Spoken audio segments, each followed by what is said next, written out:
Some video game characters don't become legends because they always do the right thing. Some of these characters become unforgettable because they're just constantly fighting against the darkness inside themselves. Like, they aren't even heroes, they aren't perfect heroes, better said, and they certainly aren't traditional superheroes as well. Instead, they exist somewhere between salvation and damnation, sort of making every decision feel like another battle for their own soul. See, that kind of conflict is timeless, and very few comic book characters embody it better than Spawn. See, long before superhero games became one of the biggest genres in the industry, Spawn was already showing players that comic book worlds could be violent, could be mysterious, emotional, and surprisingly mature at the same time. During the 90s, Todd, the anti-hero, appeared across multiple games on different platforms, including one of the most memorable releases of the Super Nintendo era, Spawn for the Super Nintendo. It was developed and published by Acclaim in 1995, and the game blended this side-scrolling action, some platforming supernatural powers, and comic-inspired storytelling into a sort of an experience that really stood apart from many other licensed games of its own time. And while it really wasn't perfect in any way, it successfully captured the dark atmosphere surrounding Al Simmons, captured that dark atmosphere, and remained a nostalgic favorite among longtime Spawn fans as well. Here's the thing, for that and many other reasons, that's why people occasionally begin imagining what a true modern remake could look like. First of all, to be clear, there is currently no official remake of the Super Nintendo Spawn game in development. Todd McFarlane, in fact, has spoken over the years about wanting Spawn to be turned to gaming in a meaningful way, and the character has appeared as a guest fighter in titles like Mortal Kombat 11. However, there has been no announcement of a full standalone remake based on, the classic Super Nintendo original game. Any discussions about such a project remains entirely speculative. Even so, the idea feels surprisingly exciting. Not because people simply missed another old game, but because Spawn's universe feels like it was created for modern technology. Like, imagine beginning the remake with almost complete silence. Night has already swallowed the city, rain falling steadily across empty rooftops, while distant police sirens coming from somewhere beyond the skyline, and neon lights barely cutting through the fog as these abandoned buildings disappear into darkness. Then the camera slowly moving and capturing all that atmosphere. Something moving in the shadow. Not quickly, not dramatically, just enough to remind you that someone's been watching this city for a very long time. Then Spawn steps forward. No explosions, no dramatic speech, no unnecessary introductions.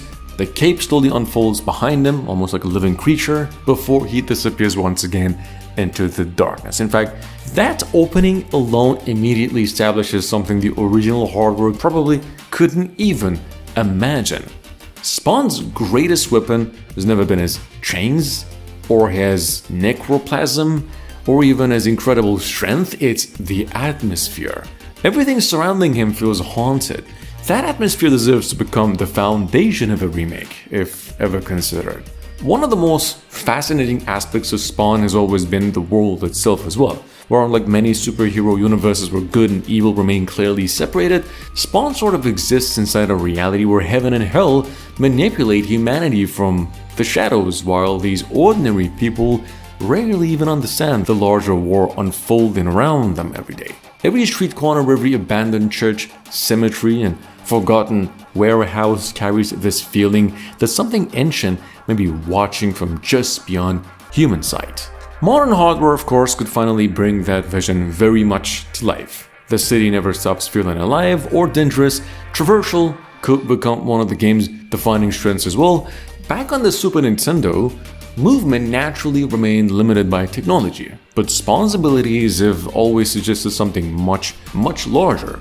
His living cape should become one of the most versatile mechanics in the entire game, or any other game. Instead of just functioning only as a decoration, it allows players to glide across rooftops, shield themselves during combat, climb vertical structures, create temporary platforms, and even restrain enemies depending on the situation.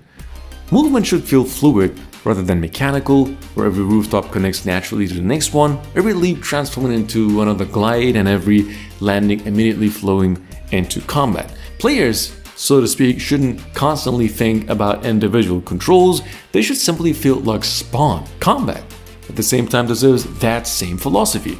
Spawn's never fought like Batman, he's never fought like Spider-Man. His style actually combines brutal hand-to-hand combat with supernatural abilities. Living chains, enormous weapons, necroplasm energy, and these devastating finishing attacks as well. A remake should preserve that variety without turning every encounter into these mindless spectacles. Power should always come with consequences, like one particularly interesting mechanic from the comic involves Spawn's necroplasm. Every time he uses it, he gradually consumes the energy keeping him alive on Earth. Earlier Spawn stories treated that resource almost like a countdown towards his inevitable return to Hell. Modern gameplay could finally build meaningful decisions around that concept. Like, imagine facing a difficult encounter where you could unleash devastating magical attacks immediately and overwhelm every enemy, or conserve your necroplasm, relying instead on martial arts, stealth, chains, and environmental advantages as well. Neither one of those choices feel wrong, both carry consequences later. In fact, that system alone creates tension unlike almost any other superhero game. Because strength isn't free, every shortcut has a price. Storytelling, however, offers perhaps the greatest opportunity of all of those. The original game, 36 years ago, understandably simplified Spawn's mythology, but today's audience are ready for something much deeper.